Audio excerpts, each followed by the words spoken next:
Authorities seized 78,000 kilos of smuggled refined sugar at the port of Subic.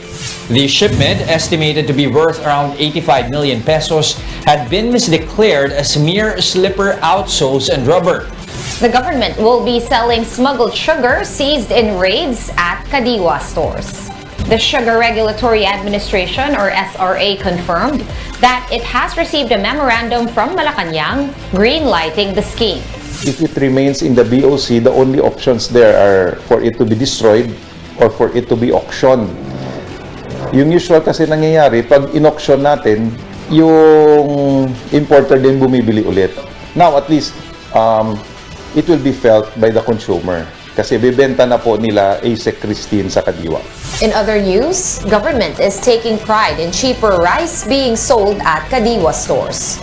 The government plans to put up more Kadiwa stores nationwide in order to provide the public with more affordable goods amid the high inflation. Philippine agriculture is caught in a vicious cycle of issues and supply and prices. Despite this, the Marcos administration sees bright spots. It says and still insists that the 20 peso per kilo rice is near realization. Let's talk about agriculture concerns again tonight on the Chiefs.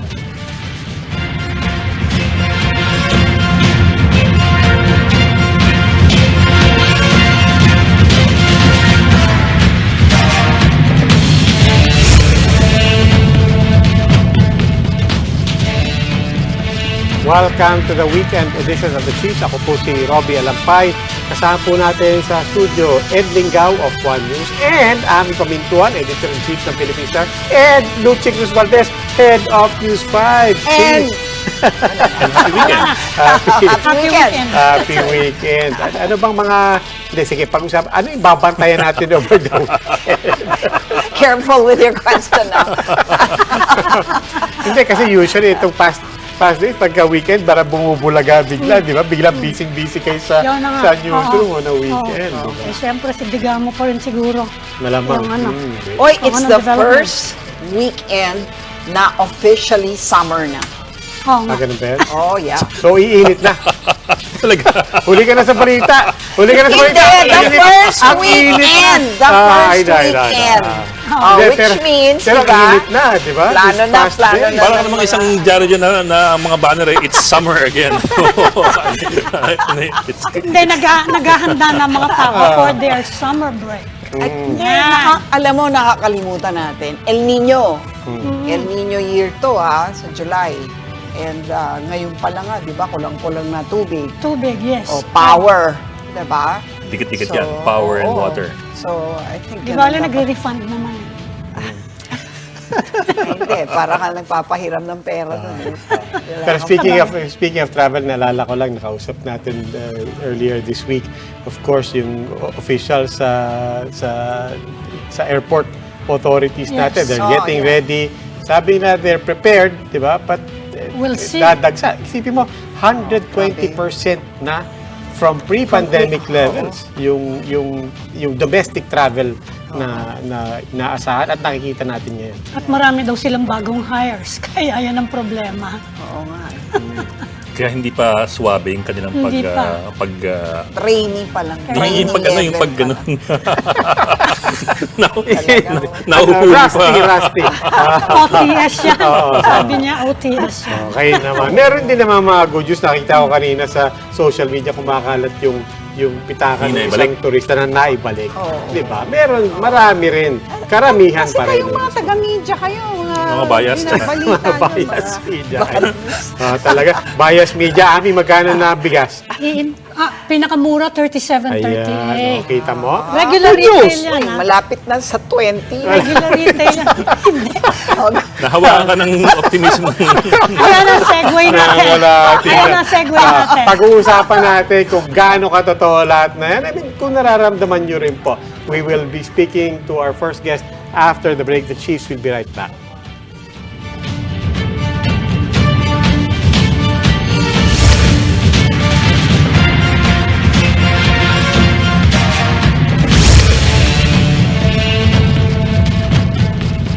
President Bongbong Marcos says its promise to lower the price of rice to 20 pesos per kilo is almost within reach. But agriculture groups warn this shouldn't be at the expense of local farmers. And joining us on the program is Jason Cainglet, Executive Director of the Samahang Industriya ng Agrikultura or SINAG. Good evening, Jason, and welcome to the Chiefs. Magandang gabi po sa lahat. So ano to, 17 pesos na lang at 20 pesos na per kilo ang bigas. Sa totoo lang, is this doable na Teka muna, linawin mo yun. 17 pesos na lang Ang ibababa. para para mag-20.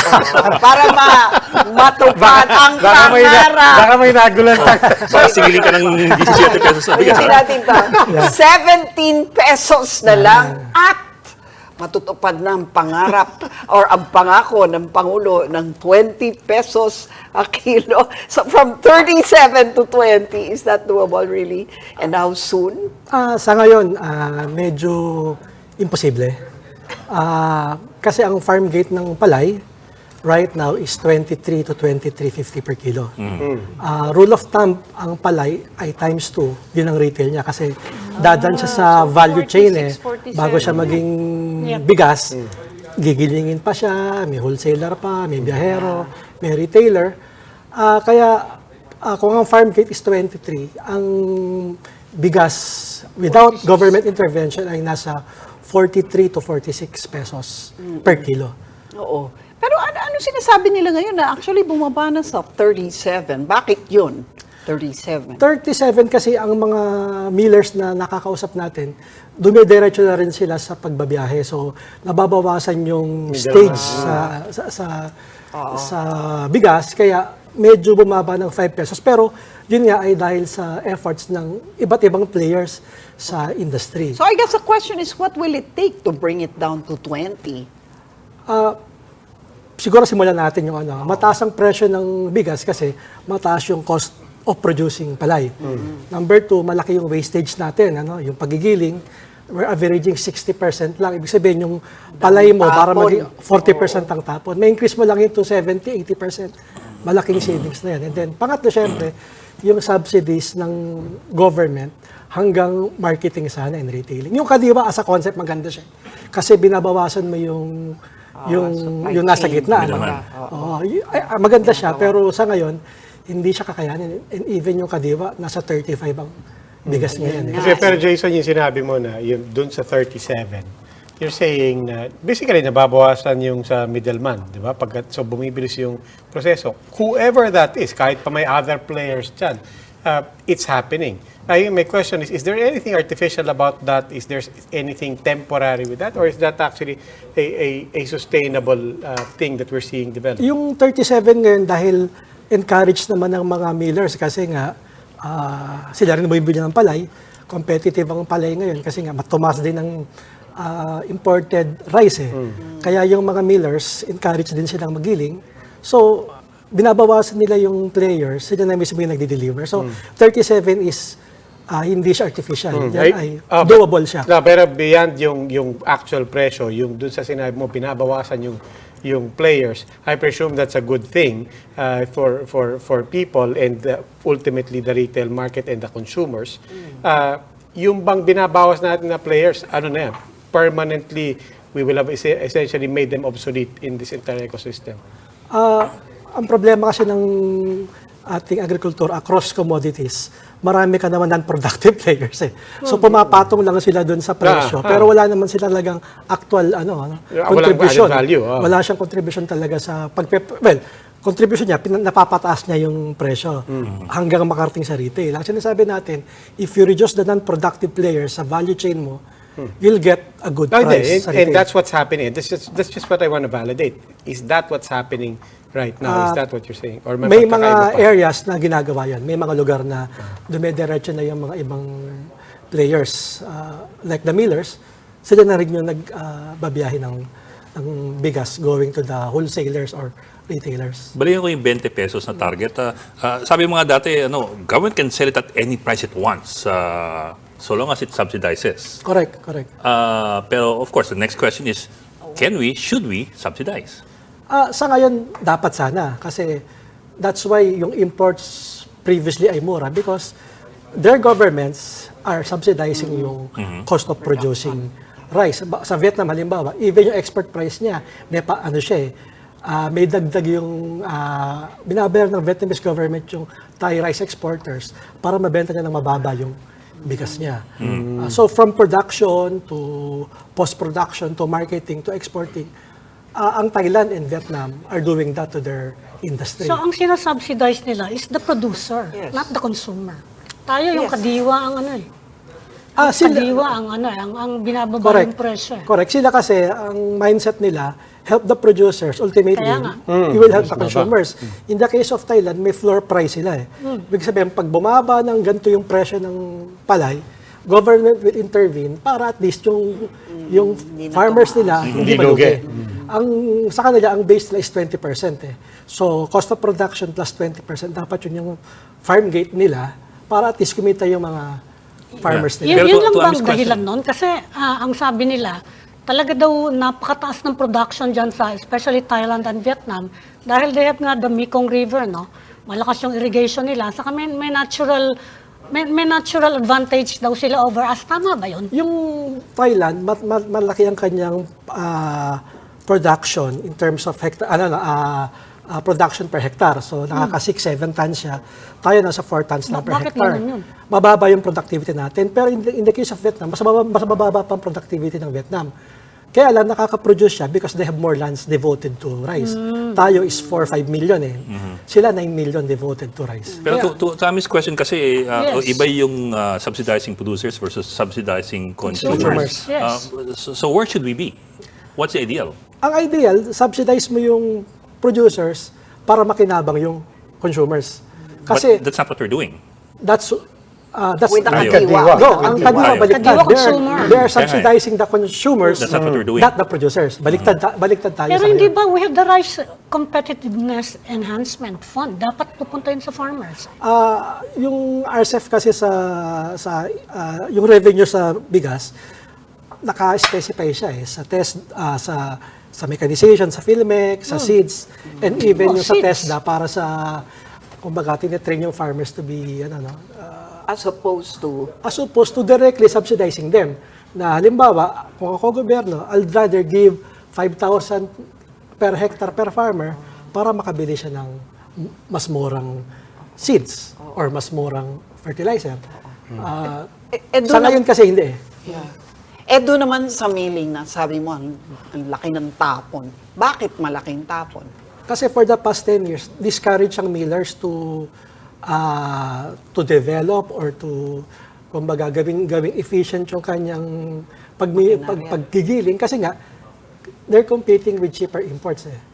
For the past 10 years, yun ang sitwasyon. So, bakit ka magigiling at 20 or kahit sa 90 mo binili yung palay, pero landed cost ng bigas ay 30 pesos. So, kahit anong gawin niyang computation, hindi niya maabot yung 30 pesos per kilo na.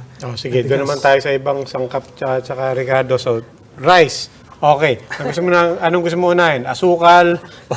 Asukal, ang tagal ng asukal. Sibuyas muna. Asukal, Ayaw bumaba ng Tsaka pumutok na presyo. naman ang asukal. Yeah. Meron na namang because issue. that's Sige, doon maga. tayo mag-start. Sige, saan doon? Bakit ayaw bumaba? It's still 105. Oo, last year pa Nakailang sabi beses tayo by the end of the nakarinig ng- year, ganun, Pagka raw dapat. pumasok na yung mga import. Siguro that's how the system operates. Yung imported sugar kasi for example, they're getting at 20 to 30 pesos per kilo lang eh.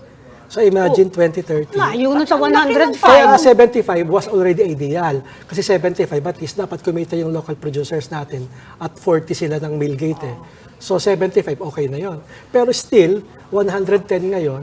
Pero they're just getting the imports at 20 Okay, pesos. per medyo kilo. ididiretso ko dun sa issue this week. I think Senator Risa Ontiveros was saying na merong favored na tatlong suppliers, tatlong importers na ano. Doon lang sa system na yon, parang is there a system within governments, SRA or whatever to accredit or free fall or ba yung pag-import? What should be the system in the first place? Unang-una maraming, let's say, hindi lang kapalpakan, parang sinadya eh. Una, dumating yung asukal without the import permit, without the clearance, without the sugar order. Before the sugar order. Maraming precedent case na yan. Kahit kami, nagpa-file kami sa courts. Ang DOJ nagsabi ng kanyang opinion, pag no import, no entry. Ibig sabihin, anumang commodity yan, dumating yan na walang SPSIC or sugar order in the case of sugar, smuggled siya. So, number one, yung nahuling asukal sa Batangas ay smuggled. Simply because walang permit, walang dokumento. Dinefine ng Anti-Agricultural Smuggling Act at nung mismong yung rules and regulations ng customs, ano yung smuggled. Pag walang documents, automatic, smuggled dyan. Kasi ibang ginagawa, pinaparating, tsaka lang mag-ayos ng papel. Pero sa batas, very clear eh. Dumating ka na walang dokumento, it's smuggled. Ano nung status nun? Ano nung status niyang Batangas? Kasi sinabi ng Malacanang nag-order sila eh. Oy, i-release niyo yan. Yung Batangas, siguro natakot din yung mga tao, even some people sa customs, hindi nilalabas eh. Hanggang ngayon.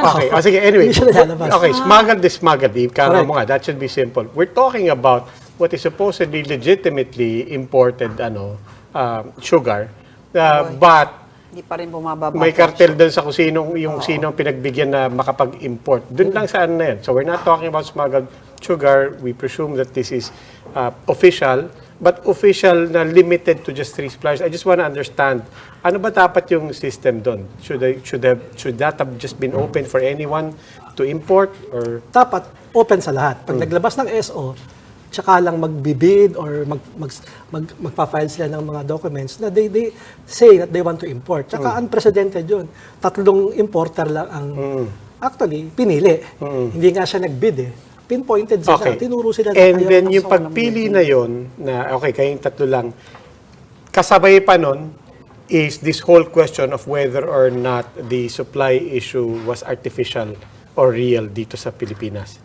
In other words, kumbaga pinagbigyan ka na, tapos may opportunity pa na antay ka lang dahil tataas yung presyo. Unang-una, yun nga eh. Pwede ka naman mag-antay eh.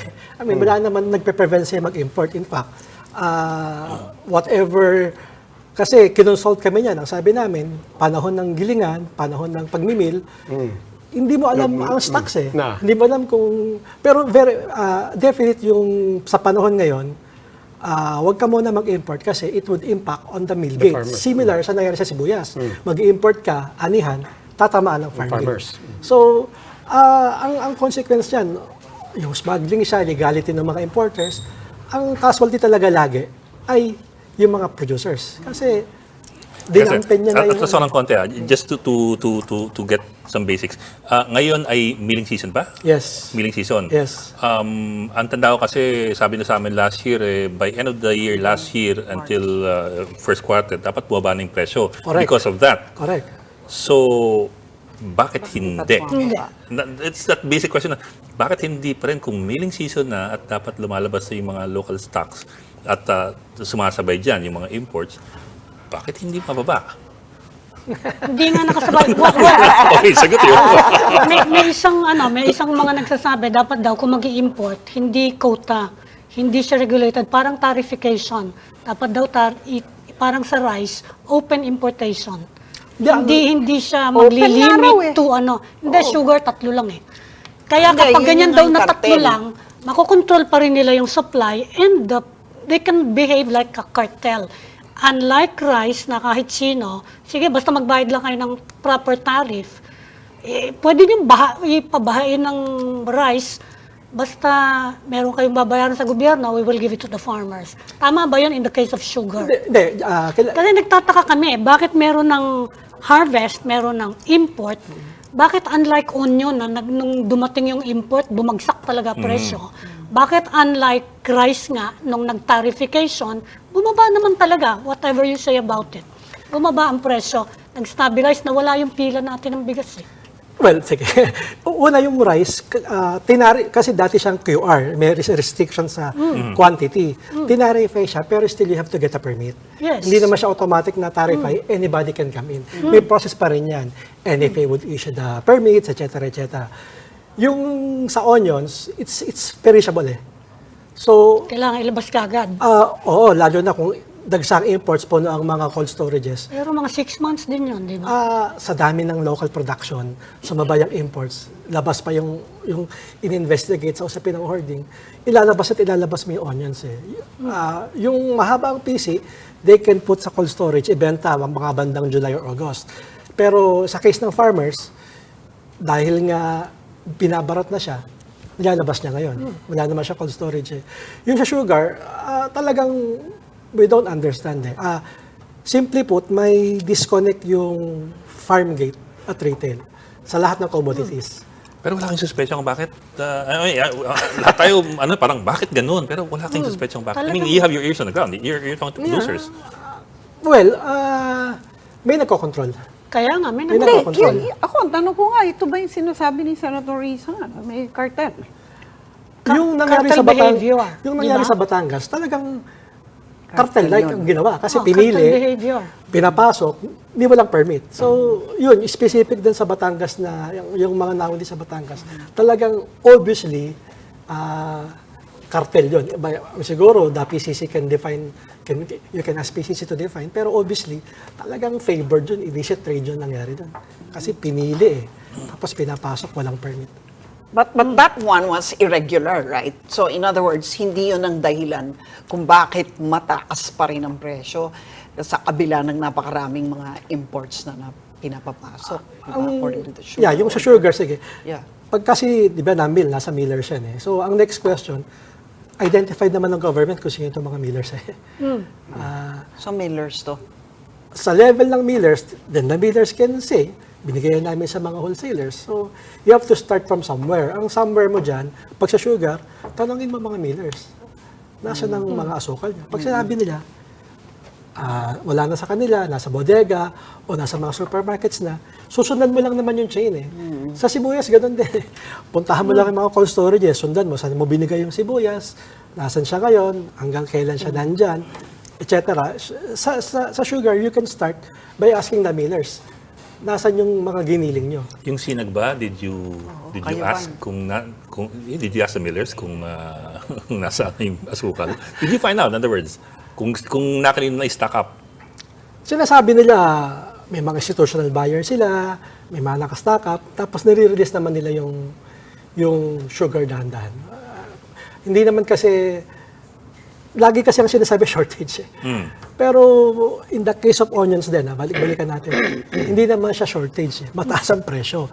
So, you import to reduce, you import because there is shortage supposedly, pero wala kang shortage eh. Ang dami nga, kaso mahal lang. Sa sugar, ganun din. Meron namang asukal eh, kaya lang, mataas ang presyo. So saan nga nagagaling yan? Oo nga. Sa huli, sino sisisi namin? Kami sa Yung simple question. tanong eh. Ba?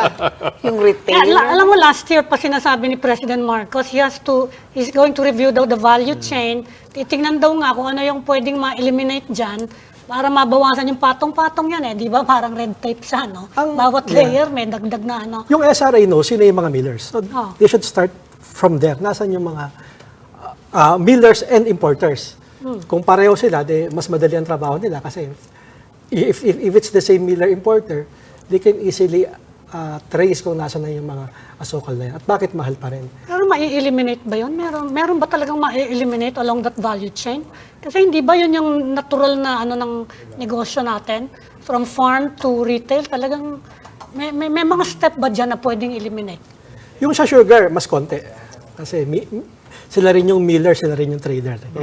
Mas konti okay. yan. Pero Yung rice bigas, nga, marami diba? kasi. Where we started, di ba? Parang, so, kung pwede naman pala, I guess that's the question, kung pwede naman pala, what's different now? Paano ba sasagutin? It's really stuck. Ito, sabi kasi kanina, di ba? Generally, from farm gate to palengke, you end up doubling the price eh. Should we now begin to look at Hindi recomputing naman that? doubling. In the case of onions, halimbawa, plus 70, okay na eh. Sabihin, kumita na yung nasa I mean sa rice. Sa rice doble. palay, diba? Yeah, correct. So should we begin recomputing or reconsidering that formula na yung palay dumodoble ang presyo? Kasi naibaba ng 37 from 23. So pwede. Pero yan, initiative yan ng players, ng industry mismo. Walang government intervention dyan. So, ibig sabihin, kaya naman I mean, you cut the chain, mas kikita rin ng millers kasi nga, giling ka ng giling. Let's get to the producers, the planters, the farmers, specifically sa onions. Everybody was warning, parang magpapa-import kayo, sasabayan niyo yung harvest ng ano. And then we had a lot of stories really showing na a lot of farmers refused to plant. And sabi nila parang para pa, hindi rin kami, sasabayan lang namin yung cheaper onions. Where are they now? Kamusta yung kalalagayan ng mga onion farmers natin yan? Nung in-announce kasi yung importation, end of December, nakapagtanim na sila. So, ang sitwasyon nila ngayon, balik sa dating presyo. So, at 30 to 50 per kilo ng farm gate. Yun ang sitwasyon nila. And then, sa market, I don't know kung magkano ngayon ang sibuyas. 80 to 90. That's the ideal price. Kasi dapat nung December, November, October last year, dapat yun ang presyo. Di wala tayong mga joke sana, onion joke. Right. kasi 30-50 ang farm, pero yung onions, landed cost is 20 pesos. Mataas pa pala yun, ano? 20 pesos lang ang landed Mataas cost. pa pala Ibig sabihin, yun, may taripa na yan. Kahit sabi mo 30 pesos. And they were able to sell at 500, 400. So, 750. 700, that's at some point. Paano nga nangyari? So, teka, nalutas na ba yun? Kasi yung Pare, bumaba na yung ano. question mark dun Well, bumaba. pero hindi pa rin siya dun sa dating. Saka may yellow onion na ngayon, marami na. Yung yellow talaga naman kasing hindi siya ganun karami. At mas Mahal maiksi siya, ang shelf life. Kaya talagang Mahal siya. mabilis siyang maubos. Kasi mainly mga Institutional, yes. Mga gumagawa ng burger. O last na lang, yung Pizza. RCEP. Will the RCEP help this situation any? Hindi ko makita kung how it would help the industry right now. Kasi they claim, di naman tatamaan ng agriculture. Hindi daw. Yan. Ang sinasabi lang natin, precisely, yung sitwasyon natin, lalo lang matatamaan ng agriculture.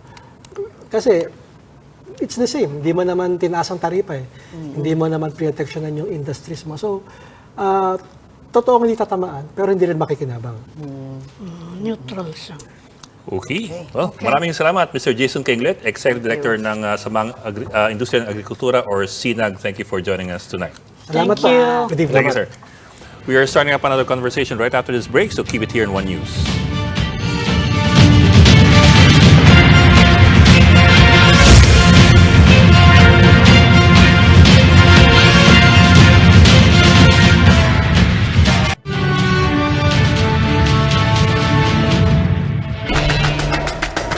The Health Department says that more than 50 million doses of COVID-19 vaccines could go to waste.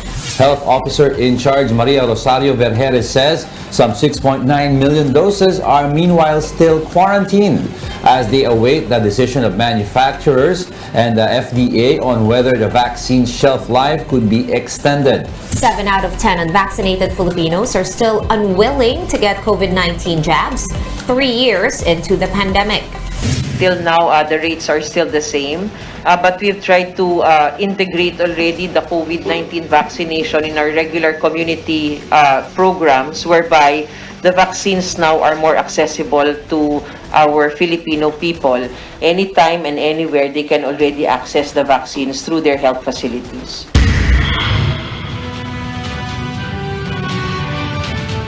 Mobility is back to normal under a reopened economy. Let's revisit our COVID-19 response in the new normal. How are we in terms of vaccination? We now speak to public health expert Dr. Maricar Limpin. Dr. Limpin, good evening and welcome to the CHIEFS in person. In person. Yeah. We are all here in person. Yeah. And the fact that we are here tends to bolster the assessment of President Marcos. No, he said recently that we have hurdled the pandemic, and even the World Health Organization is about to downgrade, I think somewhere by mid-year, the threat posed by COVID. It will become like the seasonal flu na lang. Where do we stand at this point in the Philippines? Well, I think we are already there. No, even among the health experts, among the practitioners, we are not that worried anymore about COVID-19. Although, of course, our main concern will probably be transmission of the disease to the vulnerable population. So ito yung mga matatanda, yung mga lowered ang immune system nila, because we are still seeing among this vulnerable population, some of them dying from COVID-19. And many of them did not have any vaccination, or if they had vaccination, maybe just the primary vaccine, wala silang booster. So yun ang problema natin. So I think we need to step up as far as the vaccination is concerned. Over-complacency, pero you're talking about over-complacency? Yes, right. Over-complacency in protecting themselves, no? Yun. And also, I think we need to, the government have to step up also in their program. Oh, sige. Pero Doc, I mean, there's some good news there, some confidence building points there, pero napansin ko lang, nakabulsa pa yung mask nyo. Oh, yes. No, but seriously, what does that mean? For you, doktor kayo. Di ba? Nandito tayo, sama-sama tayo. On the other hand, babalik din kayo sa ospital. But what does that represent to you right now? Well, of course, no.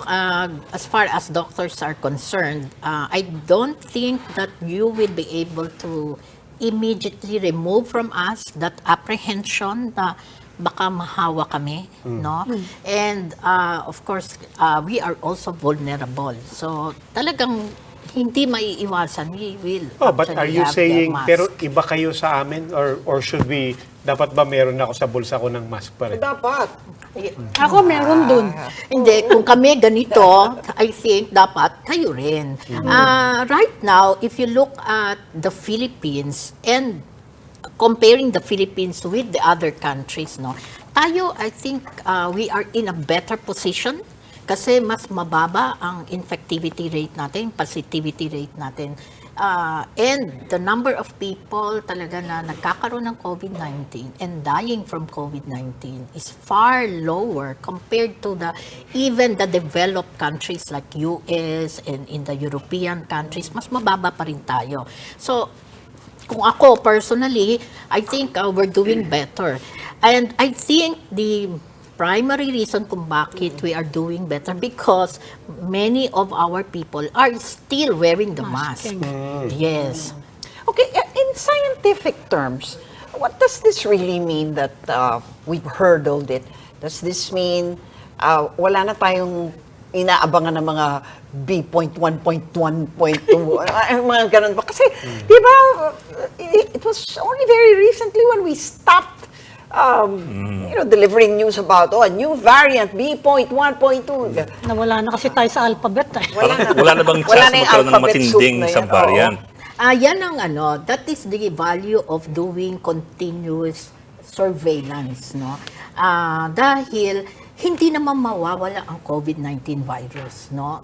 As you said, nagkakaroon lang tayo ng iba't ibang variants. So right now, ang mga variants na meron tayo, medyo milder ang na-cause na disease, no? So basically parang nagiging flu lang siya, okay? Yes, ma'am. But similar also to flu, may mga tao na pag dinapuan ng flu, pwedeng mamatay. Yes, No, my question is whether these variants have weakened to a point where it's not possible for them to actually mutate into another killer another variant. Delta, parang ganun. Pwede ba yun? Lahat ng itong mga viruses na ito, matatalino sila, Luchi. So they have the ability to mutate. And the reason why they are mutating, kasi that is their means of surviving, no? So definitely we can expect mutations similar to flu. Every year nagbabago ang strain, and that is the reason kung bakit every year ang recommendation is to have the flu vaccines, no, among the people na vulnerable din. So yung requirement ng mga tao ng mga ngailangan ng flu is basically the same they are also the same people who will need COVID-19 vaccinations. Pero ma'am, to Luchi's question nga, yun eh. In the last year and a half, parang we haven't seen an evolution towards a more severe version of COVID-19 like Delta. Is that possible to be reversed at any time in terms of evolution of the subvariants? O talagang papunta na dun sa less severe and I think more more on the less severe kasi the technology is coming up with ways on how we will be able to combat the more severe mutants. Actually, yun yung tanong ko, the technology and the knowledge and the research. Yes. Nabanggit nyo ang flu vaccines every year, di ba? Every year, yes. So, our technology, our research centers are keeping pace with bawat lumalabas. Sa COVID? Sa COVID ba specifically, ganun na rin? Yes. It's at the same pace that we're keeping pace with flu? Yes.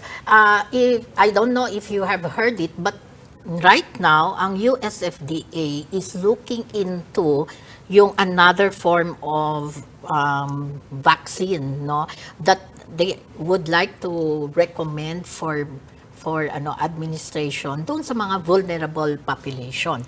So, pangalawa na ito, no, dun sa mga different from the bivalent no? May bivalent, pero according din, parang katulad din yun ng flu. So, tinitignan nila ano yung pinaka-predominating strain previously.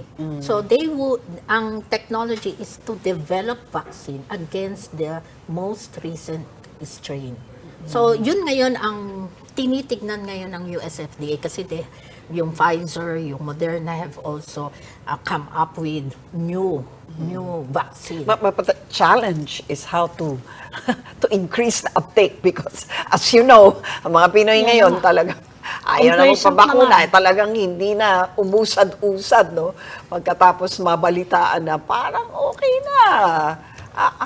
How do you get them to engage? And how dangerous will it be if Filipinos continue with, this level of interest in vaccines?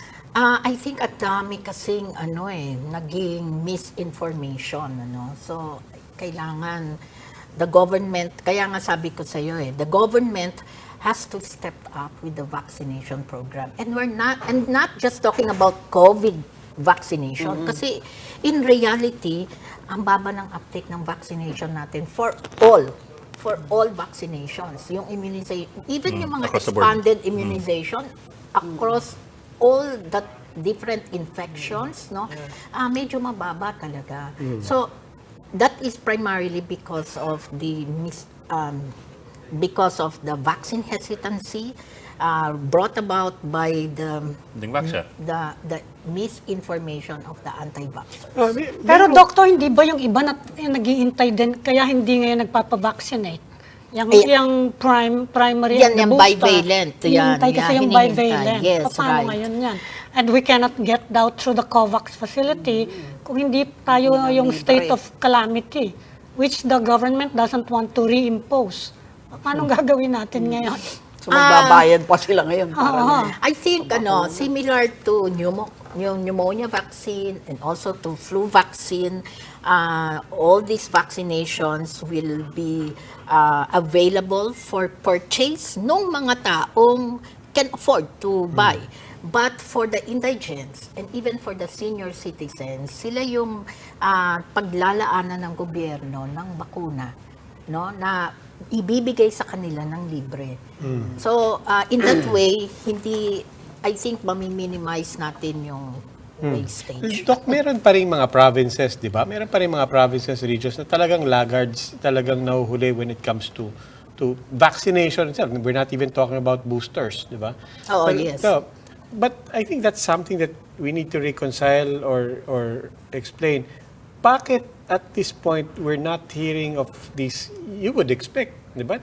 Nako, baka mag-breakout dyan kasi kayo na lang yung natitira, di ba? But we're not hearing of that. Why is that? Well, I think because a lot of the people also were able to get the primary vaccines and also the boosters. So, in a way, that is actually the value of the herd community. Yes. kahit yung hindi naka-receive ng bakuna, nabibigyan ng immunity because of people who got the vaccine. So, What does that mean? I mean, how does that work? dahil kung kunyari ako, When you say na baka nagkaka-immunity, or you mean protection? Or giving protection, no? Yan ang herd Yan immunity. ang Yan ang herd herd immunity. immunity, You are able to provide protection not only doon sa naka-receive ng vaccine, but also to those who were not able to receive So halimbawa vaccine. kung kaming apat, bakunado na, kayo na lang ang hindi. Yeah, Because kami ang nakapalibot sa inyo, nabibigyan Hindi na ako siya ng Konti ang protection. chances na mas malaki, mas Yes, malaki. right. Pero kung may pumasok ditong positive, Pwede you have ako. the same level of vulnerability. Yes, oo. So, yun na lang ang magiging problema. But of course, no, kung yung nagkaroon ng positive, bakunado rin, chances na ang infection na ibibigay niya sa akin will be milder. I see. Yes. Balikan ko lang yung booster. You said we might have to pay for it. Yung mga kaya, no? The bivalent pala. We might have to Yes. pay for it. Is this being discussed by the government? Well, actually, na-recommend na namin yan, no? Bumili na lang para mapabilis na. Make the vaccine available for purchase, no? Dahil Para lang mapabilis. Magkano ba yun? Ayun ang di ko alam. We have no idea. No, we have no idea. Ma'am, di ba that requires a commercial license? Wala na nga kasi nabibigyan ng FDA? emergency. Yes, so kailangan yung mga companies that Will have to apply. manufactured the vaccine will have to apply for CPR, yung certificate of Yes. product registration. And they will lose their indemnification guarantees. Yun ang problema. But I think from the last time I heard, yung mga companies, may mga They're companies willing. na nag-file na ng CPRs sa FDA natin. So, kapag hindi tayo nakako sa COVAX, sila lang naman magdo-donate yun unless the US donates to us, no? Yeah, but I think the government will have to also purchase, no, through their own budget, Yes. no, for the indigents. Kasi hindi po pwedeng hindi bumili ang gobyerno ng bakuna para doon sa mga hindi makakabili. No? And even for the senior citizens, kasi the law provides that the senior citizens must get the Yes. needed vaccines to protect themselves. So, libre ka na, Ami. Paano yung ideal period from the second booster to the bivalent? Gaano katagal? Alam mo, wala na tayong Wala na yata, labas na tayo. Labas na dun sa tayo. So, period dati of- kasi 6 months, pero we are already more than a year. Ako, isang taon na ako. So, I've Dapat been meron waiting na, no? for the bivalent nga vaccine. Yes. Yung mga kasamahan ko na nakapunta na ng Amerika, Yeah, libre dun eh. nakapagpabakuna na sila. Yeah. Yeah, you just walk into the CVC Kahit pharmacy. hindi ka citizen, Yeah. pwede. Meron Yes, silang actually, tourism vaccine yes. tourism Meron silang ganun May balak no? May right site. Online na. Pwede. Mag-fill up ka lang online, tapos walang mga requirement. make parang appointment, no, anytime. Pero yung iba nga walk-in lang. Walk in, yeah. Pero parang ngayon, major online na.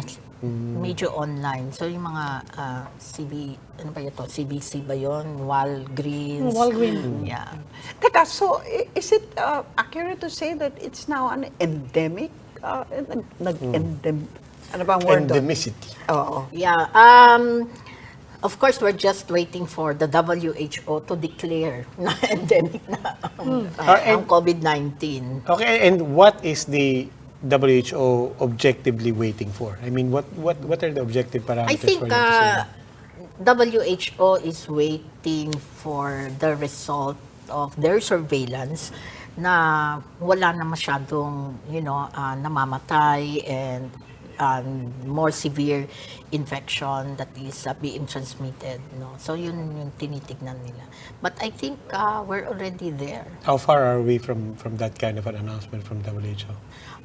Actually, matagal na kami naghihintay from WHO. Okay. Pero we cannot rule out na there will be another virulent flu-like virus. Oh, yeah. Kasi Hindi. we had SARS before, di ba? Yes, so that we had is MERS. yung mga infections, no? So, another SARS strain. Kasi Yes. ito, this is a parang SARS. Yes, SARS strain yun. Ito no? Two. It is highly possible na magkakaroon ng another Okay. You SARS think we're strain. ready enough for that kind of threat?